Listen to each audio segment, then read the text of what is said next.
and have no fellowship with the unfruitful works of darkness, but rather expose them. For it is shameful even to speak of those things which are done by them in secret. But all things that are exposed are made manifest by the light, for whatever makes manifest is light. Therefore he says, "Awake, you who sleep, arise from the dead, and Christ will give you light." Exciting development here to have these vaccine passports offered. Thank you, Frank. And absolutely, it's exciting. You know, fewer than 10% of Manhattan's 1 million office workers are back. Our travel and tourism industries are still way down. Our hotels are half empty. So it really makes a difference that New York State has come up with the Excelsior Pass, which will validate by your phone the fact that you've had a full vaccination. And that's a much better system. You know, these are the CDC paper cards that are easy for anybody to print and not a safe way to regulate. So this is a very important breakthrough using technology and using the fact that we have the ability to really validate through the State Department of Health that you are vaccinated. So, Catherine, I got to ask, obviously technology is a great way to aggregate information, but that information, like you mentioned, is out there. People have cards or somebody can say that they're vaccinated. A lot of data to kind of absorb, I guess. Cases on the rise in recent days while vaccine rollouts happening. Just a lot to think about before night out. Just kind of simply, what does this passport do? What does it provide that everybody can, I guess, agree on that could make us all feel comfortable? Like, we all know what a green light means. We all know what a red light means. What does this passport provide that gives us that same kind of, ubiquity and also comfort? Well, again, the CDC has a record of everyone who's gotten a vaccine, the number of your dose, the source of your dose, all the specifics. They keep that record. They can share that record only with the State Department of Health. In turn, in New York State, the State Department of Health is not going to share your information. All they're going to do is validate that you have had the proper dosage of the vaccine and they know what date you had it. So this is an important breakthrough. I mean, many people don't realize we're probably going to have booster shots for this vaccine for the rest of our lives. So a single card is not going to do the trick. The first thing we want to do is get the office workers back in the buildings. And to do that, you basically have to have a universal pass so that you're not just going with the system that's health check in your office. You've got a universal ability to move around the city. That's the city's competitive advantage that we're able to navigate it. The vaccine pass is going to be able to do that. So we're excited to have it available. Hey everyone, God bless you. So I did want to take you through something that you might have been seeing a little bit more or been hearing about. It's actually pretty heavily debated at the moment, and it's something called the vaccine passport. Now, this is something that I have covered before on this channel. Other people within the truther community have also covered this topic, right? Because this is something that we saw coming. Okay, so we knew that this was going to be something that was going to be put out. You might have seen something like this, right? So if you are somebody who does receive the jab, right, that you would get something that looks like this. And now they're talking about, issues around people possibly copying this, making false ones. And so a lot of that, okay, is really just done, right, in an effort to then, normalize this, right, this health passport, okay? So you'll be given a QR code. It holds your, some of your records, okay, your health records. Now, there has been quite a few concerns in relation to this. Now, I do want to say, like I said, this is stuff that we've been talking about, right? Like ID 2020, identity data. This is not new. This is something that has been around. This has been around for quite a bit of time. It has been rolled out with the ADHAR program, which there's plenty of people who are involved in this type of work that really praise programs like this, where everything's biometrics. You'll have a card like this. This was given out in India, and you need this type of government card through the bio ADHAR program. Okay, where you will then have to, you can't purchase anything right apart from it, using this biometrics. And so this is something that is not new. Now, I do want to start by saying that, before we get into even more of this, I do not believe that, what we're seeing now, the jab, all of that, I don't believe that that is the mark of the beast. I have heard people say that. I don't think that is true.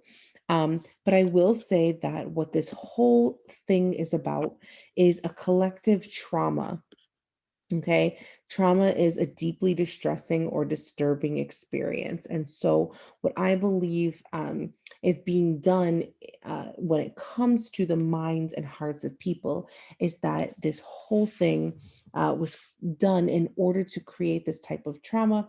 So that way, when it does come, right, when the time does come for the mark of the beast to be rolled out, there will be an almost fear that is in the hearts of the people, because fear, right, it controls and manipulates. And so we know our enemy is loves to use fear in order to control and manipulate people. And so that being said, I think a lot of this, again, I will say it again, I do not believe that what we're seeing now is the mark of the beast. I do believe a lot of it is the precursor for it. And so a lot of this is Hegelian dialectic, right? So you have your thesis, you have your antithesis in order to bring synthesis, okay? So here's the proposition, right? Like, okay, let's say there's a manufactured terrorist event, here's some kind of problem, here's what we should do about it. And then they're going to create a group that opposes, right, that solution. So if you think about when all of this started about, a year ago, um it was really about doing your part, right? Like that was what was put into the minds of people. Do your part, stay home, stay 6 feet away, wear your mask, right? When people were a little apprehensive to it. And so that is the thesis, do your part, right? And then you take the antithesis, people who were like not really wanting to wear their mask, or people who are not really quote unquote doing their part. And so what happens is eventually the social pressures become so deep, right? And then you add in the governmental powers that be, and that brings this type of synthesis where those two groups then come together. Right now, no matter what you do, you go to the store, you need to wear a mask. Everybody's, hand sanitizer, 6 feet apart. Like we're doing the thing, right? So now we have this synthesis. So the new thesis here that would be involved, right, is to receive the jab, right? And now you have people who do not want to receive the jab. And so it's going to be those same social pressures in order to try to bring synthesis in the end, right? There will come a time where, they're going to amp up the pressure. And that's what's going to lead into these vaccine passports. And I'm going to talk a little bit more about them. I'm going to show you some news clips for pretty much most of this video, which really does dig into how the vaccine passports are a way to create almost these second class citizen, right? So it's a person belonging to a social or political group whose rights and opportunities are inferior to those of the dominant group in a society. I've heard time and time again between news articles, watching news clips, right, where they say that those who refuse, right, to get it, they're not doing their part, that they are dangerous, right? These are words that we were using to describe almost like people who are terrorists in a sense, right? Like you think of this stuff as almost like a bioweapon, okay?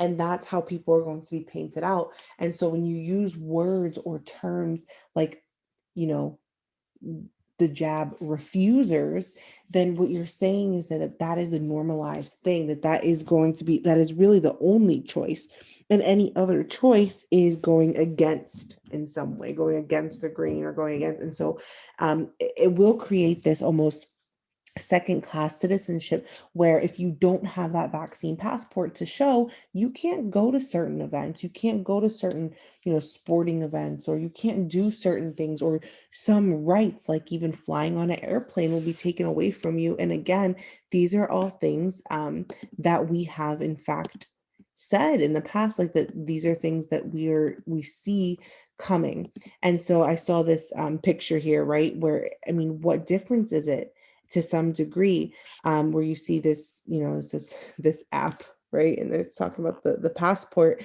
where it's almost like this. And I'm going to also show you a news clip where there's a gentleman who was protesting, I believe in Tel Aviv, and he was wearing the star because he said, what difference is it at this point, where there will come that collective point where you want to take people who are considered to be posed a threat because they could carry the virus, right? So a lot of this is very similar in terms of the social and political pressures that are being involved. History tends to repeat itself, and so we have to learn from the past in order to see what is coming in the future, because the enemy doesn't write a new script. He just uses the same one over and over again. So that's why I think it's so important to study our history. But I mean, I've said this time and again, it is getting to that point where those rights are going to be taken away. First, just start with the latest here on the ground. We're talking about a protest that started just around an hour and 15 minutes ago. It was around 100 people. It has since expanded. We're talking already about hundreds that have gathered here, really representing different segments of Israeli society and hear about different issues. But there are some common threads. There are some common issues that have brought protesters, activists, common citizens here to the Bima Square in the heart of Tel Aviv. I'm joined by one of those social activists here with me, Arnon Maoz. Arnon, I've actually met numerous times already. I've seen him at protests against police brutality. I've seen you at protests against the Israeli government in Jerusalem. And I see you here again today. I imagine that all these different issues have something in common. What brought you here tonight?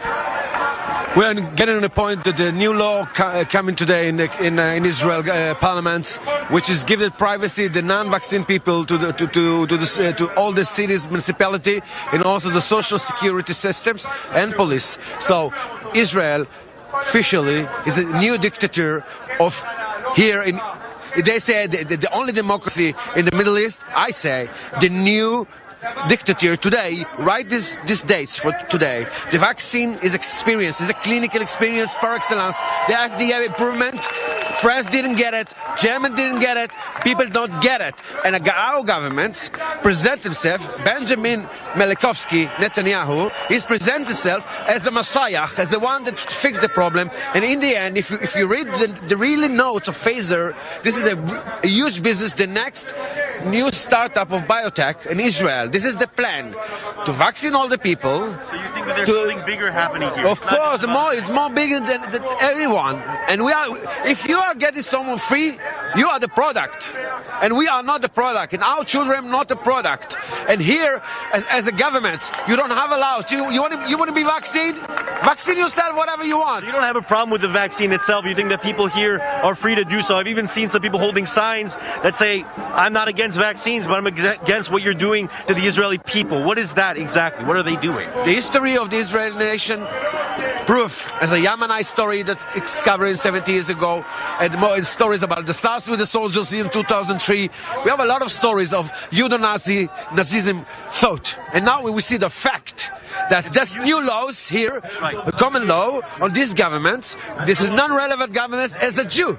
So I want to ask you one last question. We only have a minute left. I'm seeing a lot of people walking around with a yellow patch on their arm. Is that a little bit too much? What do you think? I think we have a new tech Holocaust in Israel. That's a startup Holocaust. That's what it is. Vaccine people against the law, by the law, yeah. The Nazis also was by the law. Everything was by the law. Is this the tipping point for you? Is this the tipping point? I've seen you many times. This is very big tipping point, and we are very in danger. The country closed, no flights out, no flights in. The American government said to all the civilians, run from Israel. Something happens here, and it's happened big time, and this government doesn't stop because the Prime Minister, the Prime Minister is busy only with the crime system problems. You're not busy by my healthiness or my children's education or the communication. They're part of the new order, world new order, and we are against that. And we, as a Jew, don't believe anymore in this country. That's it.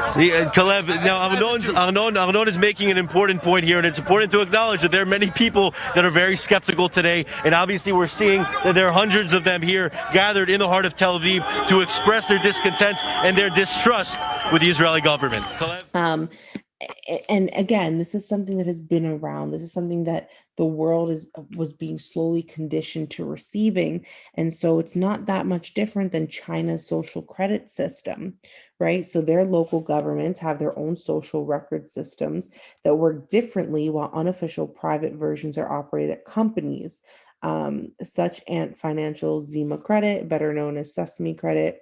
Okay, so it goes on to talk about how those systems collect information, and that's what we have, right? We have this now third-party collectors information. That's the only reason that you'll open up your phone, and even when you look on your phone, you're going to see something that you were just thinking about or you were just talking about, right? And those things come up, and this is part of that data collection by private companies. And so a lot of that, we can't be, ignorant to think that that's not in some way connected to, the government, and to how the government is going to use that information again against us to some degree. That there have been so many private and government partnerships, especially all the systems that were put in place through the pandemic. And so, as I said, I said this from the beginning, that this was a dress rehearsal, okay, for the big one, okay, for when the time is to come. This is just merely a dress rehearsal. It is preparing the people right through that trauma, because once that trauma or that distressful event is there, people are automatically going to be more willing to accept whatever is pushed onto them, because hey, we don't want to go back to that place. We don't want to be stuck in our houses, in quarantine, and go outside and can't see our family and have to wear a mask. And so those things, in the eyes of those who don't understand where this is leading, is a lot more traumatic, right?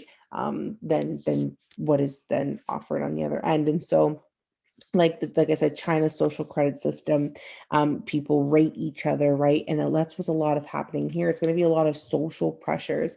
I don't believe it's going to be, initially forced. It's going to be socially pressured into doing that. And so if you're somebody who does not, again, it's the way you'll be painted. And so there are a lot of problems with this. I have seen stuff like this before. Like this was the in an airport, and I remember, I'm not sure, I think I was going to Israel actually.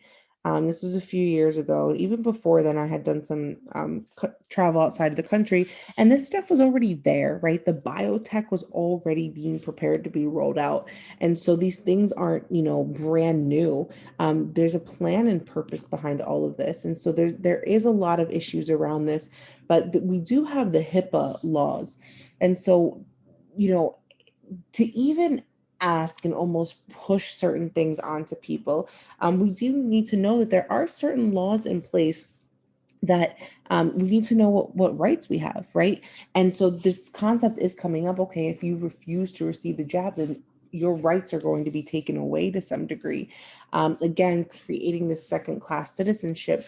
But the Health Insurance Portability and Accountability Act of 1996 is a federal law that required the creation of national standards to protect sensitive patient health information from being disclosed without the patient's consent or knowledge. So if you're not consenting, right, to this passport, the passport tells you this sensitive information. It's like, oh, if I need to go to a store, or if I want to go to a concert, or I want to go watch a baseball game, I'm going to have to show on my phone this QR code that says that, hey, I'm fully inoculated. Like, that is a problem on so many levels. And I think the bigger issue is that it is more passively just being accepted, right? And so I wanted to bring this to your attention. I'm gonna go ahead and show you some clips now, just based on some really important things that I think is important for you to grasp, and just take a listen to some of the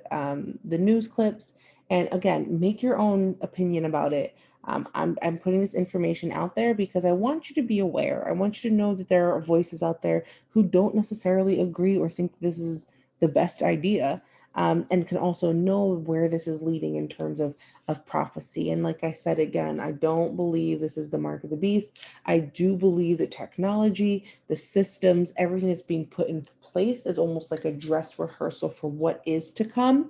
And I can see how that is going to be done through the fear and the trauma that was placed during this time. And so I'm going to go ahead and play those clips. And God bless you. I hope this video continues to bless you, and this channel continues to bless you. The total economic loss of COVID-19 in terms of GDP and health costs is estimated to be around $16 trillion, according to a study by 2 Harvard University professors. To put that in perspective, that is 90% of total GDP. Clearly, we need to focus on reopening the economy as soon as possible. And I'm hearing there's talk about a vaccine passport. What is that? Yeah, so this is this kind of futuristic idea where we actually have a requirement to get a certificate of vaccination before we can do things. It's pretty clear that vaccination certificates are moving forward. And given that, how do we do it right? What if we were to be required to prove to employers, airlines, or sporting venues that we're immune to the virus? I think it's a little premature to be thinking and to be talking about how do we get people these immunization certificates. The last thing you want to do is create further inequalities and make people feel like they really can't access the same things. We have to be ready for this to happen in the future. And if we miss the window a little bit and don't make money off it or whatever the financial goal is, some way, shape, or form, we've all realized that this has got to be in place.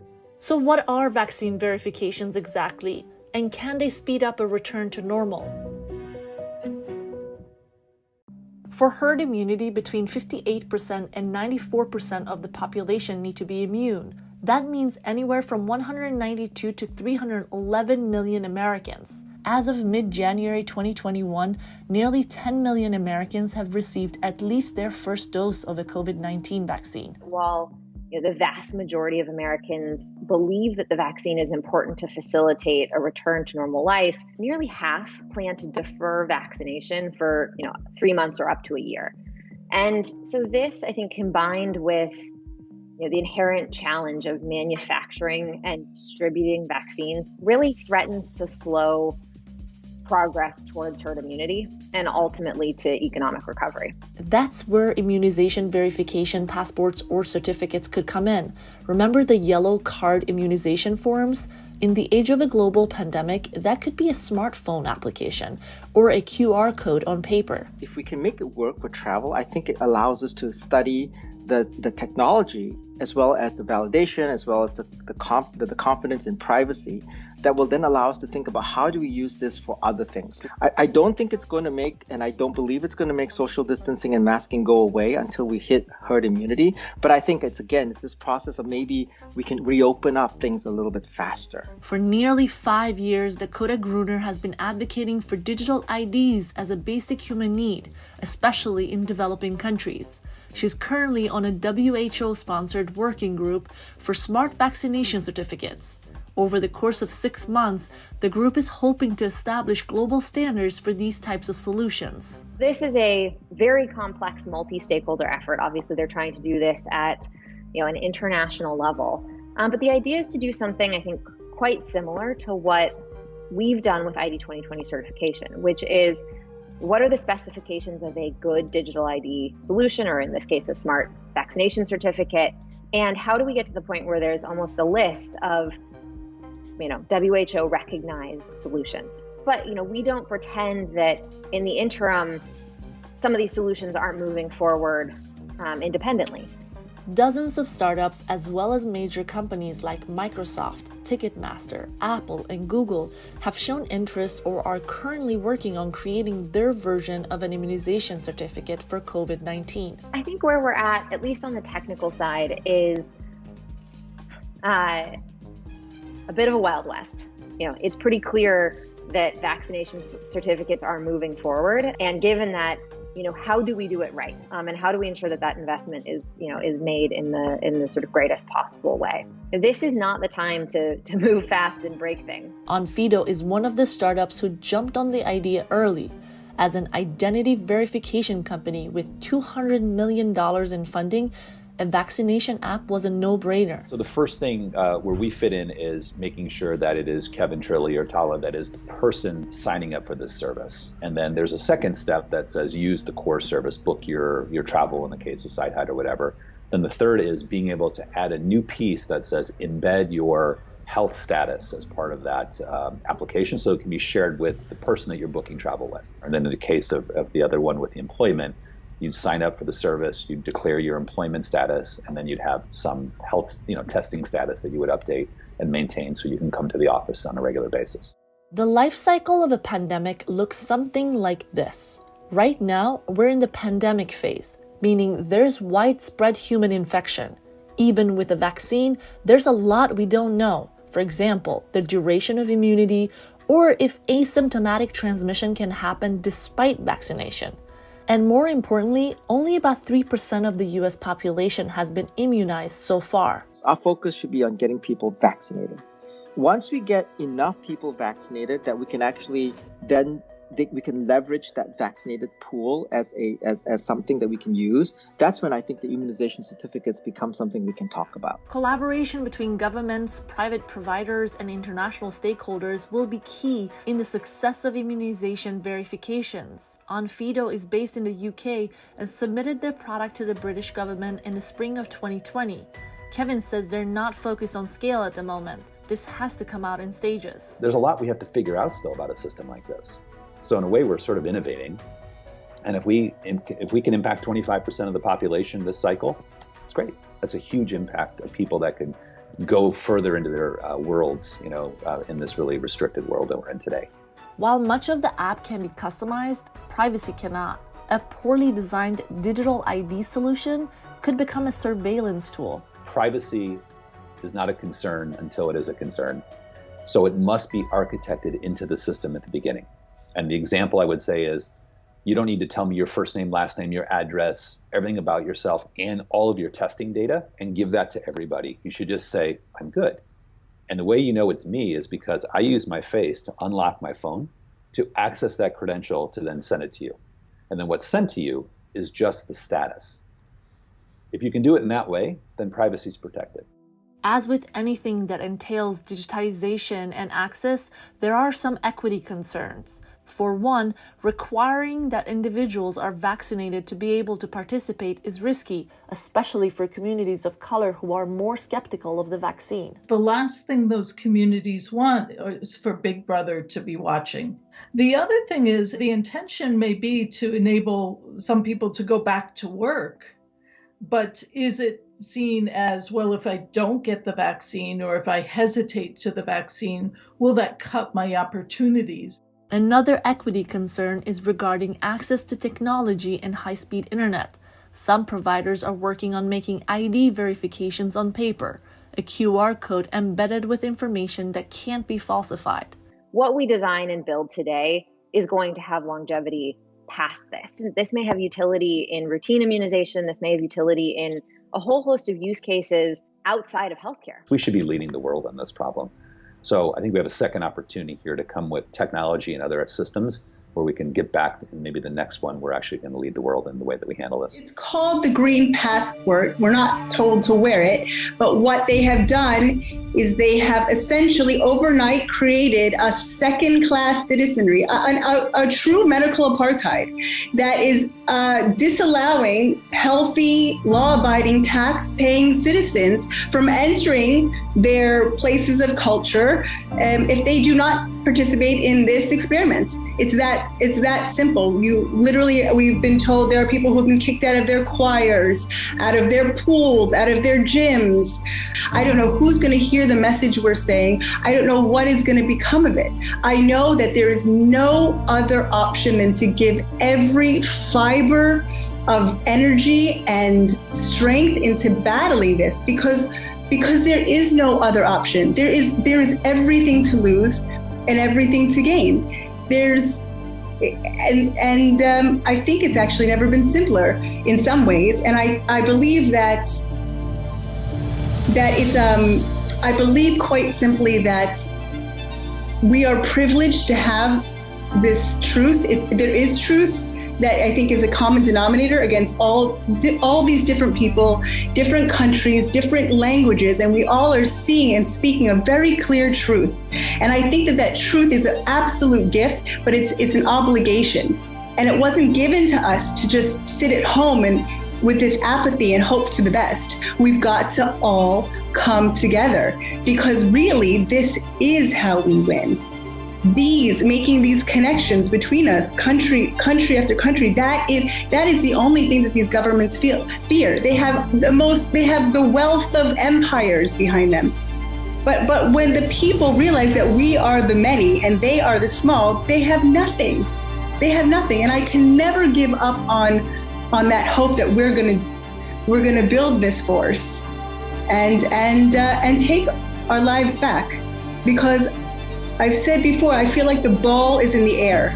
You know, it's like this volleyball, and it's a matter of who hits it. We're not going back. There is no going back. There's going forward, and we have a tremendous opportunity. And we have a tremendous opportunity to come together as humans without the questions of religion. They're pushing us so far that they are making this complete reset. We get to actually be just humans in such a beautiful way. As painful as these divisions that they've made, we actually can come together in a way that's how it's meant to be. That's my opinion.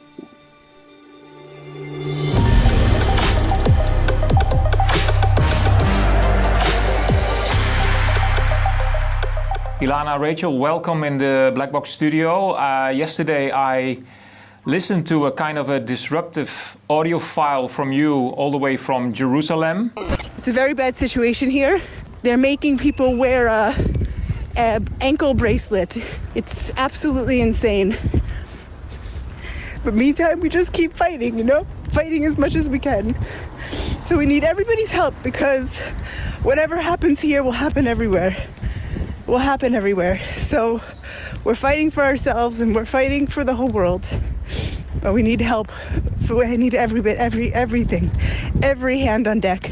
It gave me the goosebumps, and that's the reason why I wanted to talk to you directly to report from your side what is actually going on in Israel. What's going on, in short, I don't know if there is a short version, but that our Prime Minister, Benjamin Netanyahu, has taken the initiative to sign us up without our informed consent to be the experimental subjects for Pfizer's rollout of their experimental technology. And they are doing so with just short of brute force, using coercive methods of threatening people with their livelihood, threatening young children, 16-year-old kids, that they can't take their matriculation exams. And the rollout of this has been while this plan is for many countries, in other places they give you the option to come and sign up, but here there's no option. You pretty much need to come and do it. It's already as if the science is settled, even though it doesn't even exist. And there's a profound governmental and social pressure already to rush into this experiment. And in Israel, they don't even speak about it as if it's an experiment. Well, the rest of the world is fully aware that's exactly what this is. Are you saying that vaccines are mandatory in Israel right now? Vaccines are not mandatory in Israel. However, this COVID-19 shot is, well, it's just short of it. Meaning they say that it's not a have to and it's not a force, but the reality on the ground is people are losing their jobs if they're in the health, if they're doing any sort of health professional. There are many different places where people are told that you vaccinate or you're out. You told me something before in this audio file about people wearing kind of a badge around their wrist, the free pass or something like that. What is that all about? It's called the Green Passport. We're not told to wear it, but what they have done is they have essentially overnight created a second-class citizenry, a true medical apartheid that is disallowing healthy, law-abiding, tax-paying citizens from entering their places of culture if they do not participate in this experiment. It's that simple. We've been told there are people who've been kicked out of their choirs, out of their pools, out of their gyms. Like I said, there's incredible social pressure and division between families, and this illusion of science that you're not participating in it, so therefore you become this virus-carrying threat to the rest of us, even though, of course, there's simply no existing safety studies. So it's really all, it's really in the name of science, they're actually doing something that's really just an illusion. What is happening with people from abroad entering Israel, for example, by an airplane? What do they have to do to participate in society again? So it's one of the worst displays of what's happening you'll see in the airport.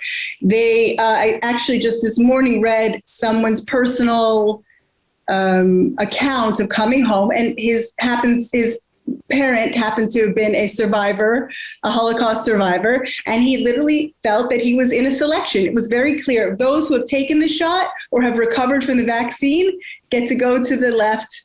Those who have not go to the other side and are forced into these filthy petri dish hotels that they have to either sit there, and they're all swabbed with this PCR test. And then there's also the option, again, the rules change from morning to night. So, but there is also apparently for some an option to wear an actual security ankle bracelet as if they're a prisoner in their own home. And you get to pay 2,000 shekels for the privilege of doing so. And this is what they're doing to their own citizens who have the audacity, I guess, to travel. So what I understand is that the security wristbelt is actually a way of having a liberal quarantine at home. Yeah, that's the liberal version. Correct. What we see here, and those of us in Israel, we understand that we are being used as a model for the rest of the world. And therefore, and because of the greater plans for this injection for the rest of the globe, and for the greater plans that governments want to take these controls that they have, the overreach, these implementations that they've imposed on us, there's the feeling that it has to work. They're giving us no choice because we are the model in order to show everyone how fantastic this new version of life is. So we're up against extraordinary forces. We know how the bottomless wealth of the pharmaceutical companies, and we know the governments across the world. So, but the year of extreme implementations and policies, it's all culminating here in Israel right now with the rollout of this program. So like I said, while in other countries there's still a choice, here, the only reason they don't, in my opinion, the only reason they don't physically force it is because there would be too great of an outcry. But they're doing everything just short of it. It's the same old story. It's the other. It's this version as if, it's the idea that this other is going to bring danger to my safe place. And that's what those people who are not willing to participate in this experiment have become. Is there any resistance in Israel to these events happening? I mean, if you look at it in a historical and also religious perspective, you might say after what happened to the Jews through history, and they finally have their promised land, it's kind of cynical what's happening now with the Jews in Israel. It couldn't be, I don't know that it was planned from the outset to start here. I know that there are logical reasons why they rolled out this program here in Israel. but the particulars that that our people went through the Holocaust, and you actually have some elderly people who were Holocaust survivors now being tested on in their homeland, in our place of refuge, again, by the same company, only changed names. You really can't, you couldn't have tailor-made a more, a bigger betrayal, because the truth of the matter is this is supposed to be our refuge.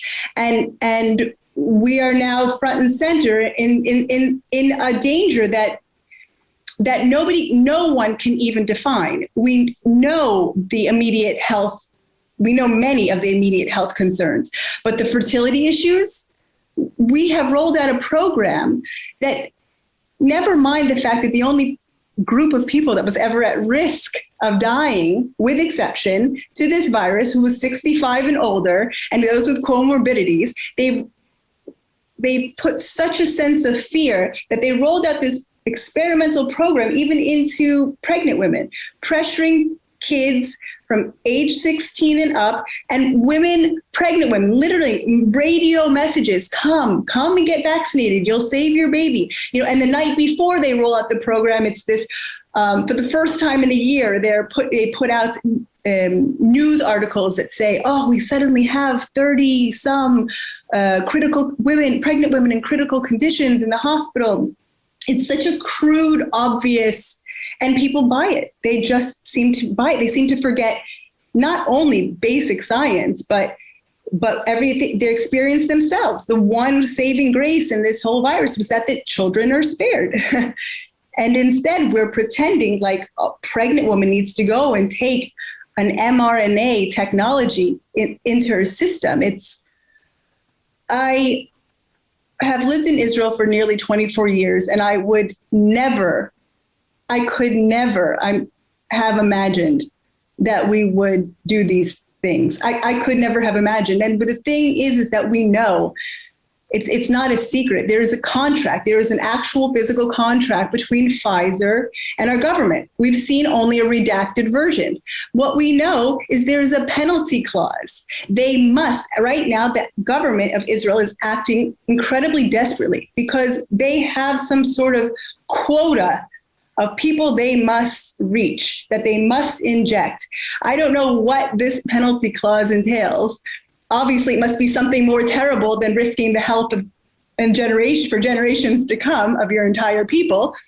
But we know that exists, and we know that they're in a situation where they feel a lot of pressure, and so they're acting foolishly and more extremely. They're sending out messages offering people a slice of pizza to get your injection. It's just a twilight zone.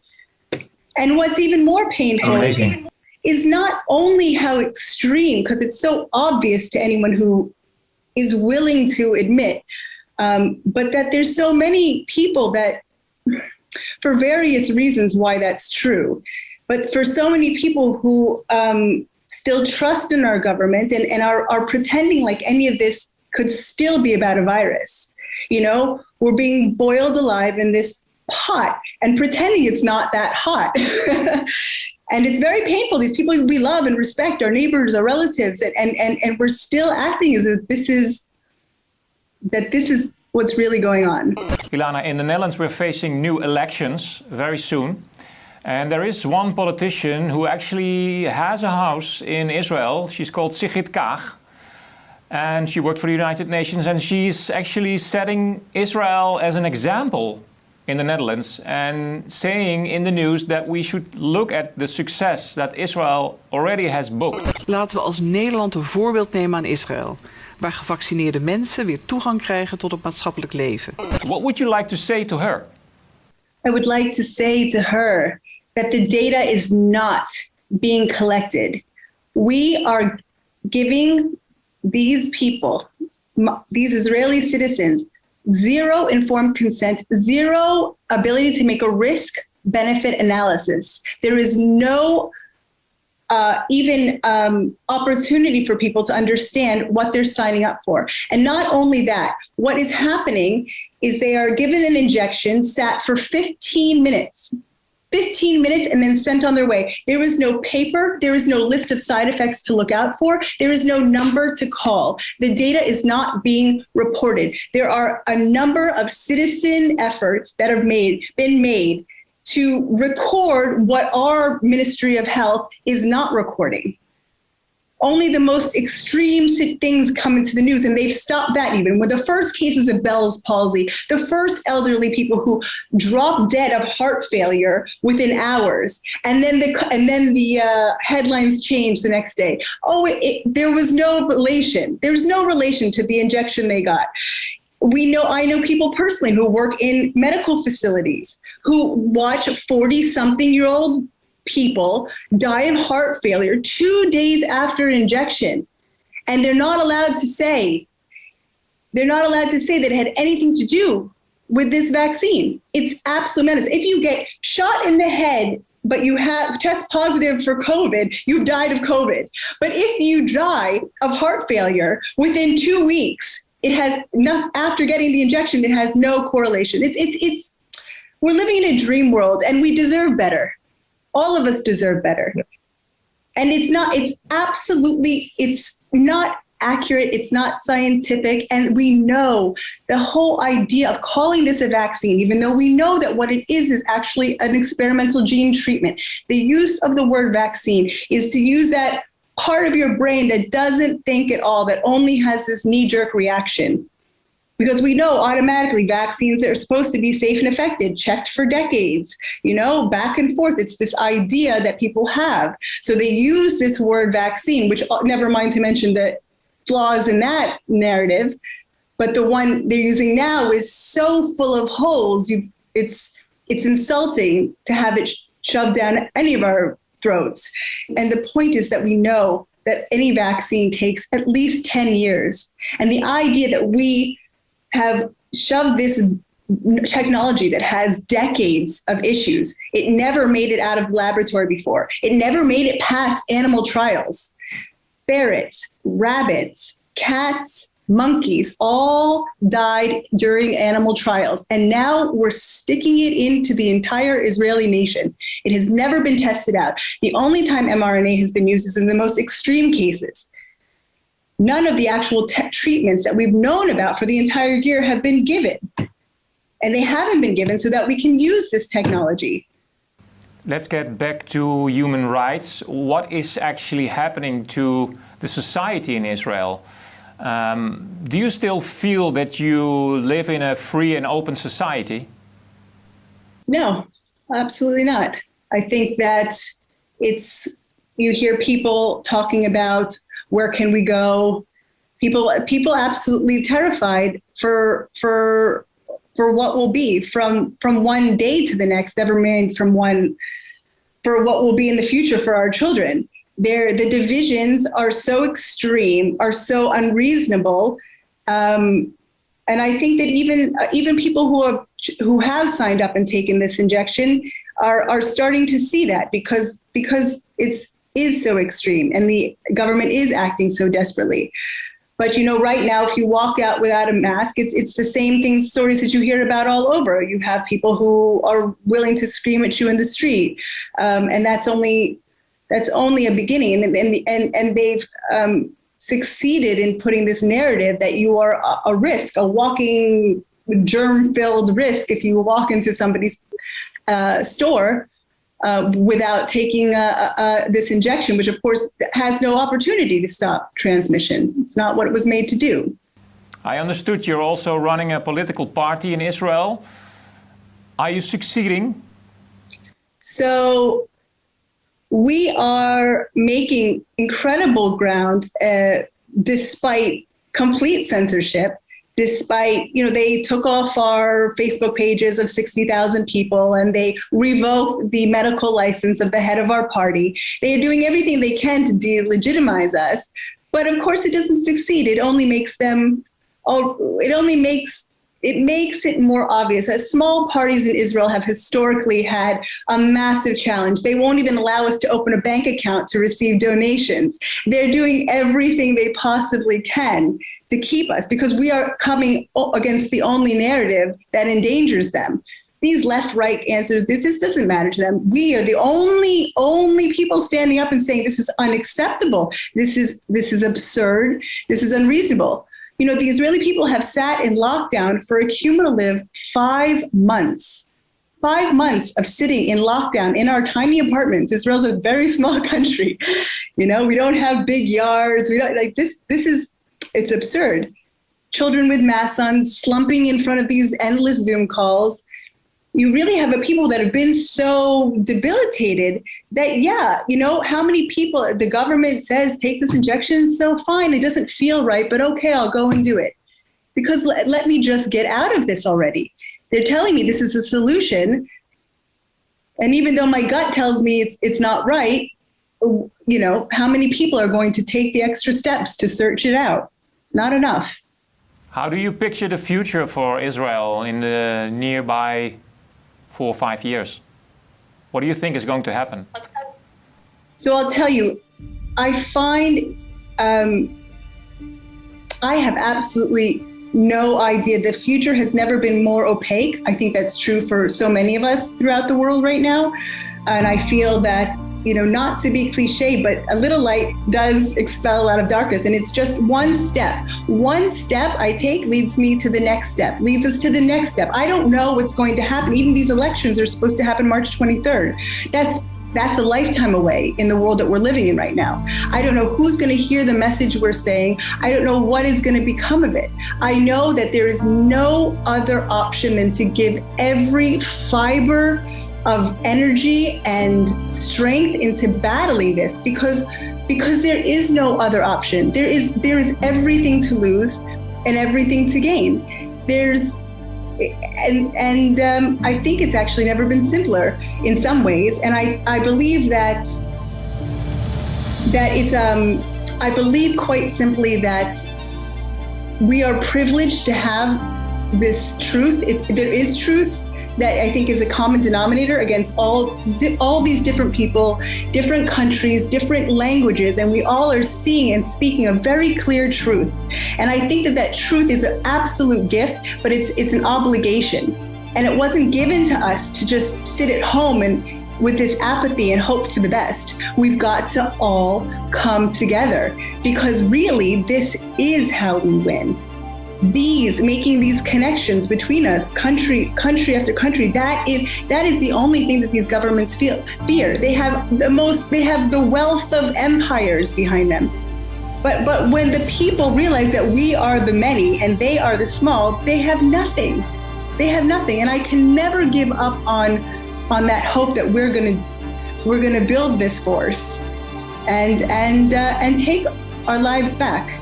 Because I've said before, I feel like the ball is in the air.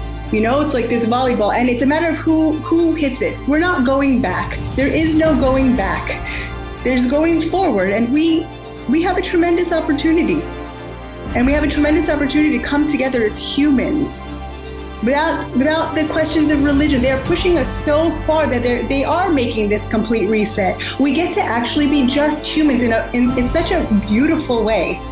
As painful as these divisions that they've made, we actually can come together in a way that's how it's meant to be. That's my opinion. Thank you, Ilana, for your bravery, for your honesty. I think that what you're saying is totally right, and it's very disturbing to hear what's going on in Israel, but we're seeing kind of the same things happening in Europe and in the Netherlands, and for me it seems like a nightmare that we're still in, and I hope every day that we wake up from this terrible dream that it's not the truth, but it is. So I want to thank you for this call from Jerusalem. I've never talked to anybody from Jerusalem, from the Promised Land. And it shouldn't be like this. Thank you, Ilana. Vaccine passports. Are we going to need those? Arthur Kaplan's here, professor of medical ethics at the NYU Grossman School of Medicine. Arthur, thank you. Practically, they make sense, obviously, but ethically, what are the pros and cons of these immunity passports? Hey, Shep, thanks for having me. Well, the Downside, a lot of people are going to know where you've been, where you're going. Government will know. Obviously, the health system may know if they have to verify the shots. So you're going to lose some privacy. And the downside is I'm sure some folks are going to get into forging and lying and trying to, sell a vaccine passport. But I don't think that's going to stop this. I'll make a prediction. We'll have vaccine passports here by the fall, certainly by next year. Airlines, cruise ships, hotels, gyms, bars, they're all going to say, look, in order for us to tell our customers that it's safe, we want to see that passport. Absolutely coming. What do you do about the age divide, Arthur? I mean, at least at the beginning, all of the older folks will be able to travel, while the younger folks may still be stuck at home waiting to be eligible. I mean, little kids may not even be eligible for a vaccine till next year. Yeah, it will start off with old fogies like me having the vaccine passports first and younger people not. But everybody's going to catch up. Shep, we're going to have enough supply, enough vaccine coming, let's say, by the end of this year, according to most experts. I don't think it'll be long before all of us can get vaccinated and all of us should get vaccinated. So, yeah, there'll be some inequity at the beginning, but I really think that's going to wash out by next year. Just 10 countries have administered 75% of all vaccines. 10 countries. That's according to the UN. The countries giving the vaccines are the ones that can afford them.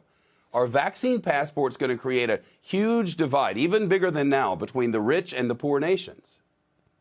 Well, sadly, yes, they will. We're still not going to share vaccine until we really get the pandemic, let's say, under control here, under control in Canada, under control in European countries. A certain amount of vaccine nationalism is just going to be a reality, taking care of our own. I sometimes think of it as the airplane rule, put your own mask on before you try to help others with their masks. I think you're going to see it. I think we're going to get more mobility, more liberty because of these passes in the richer countries first.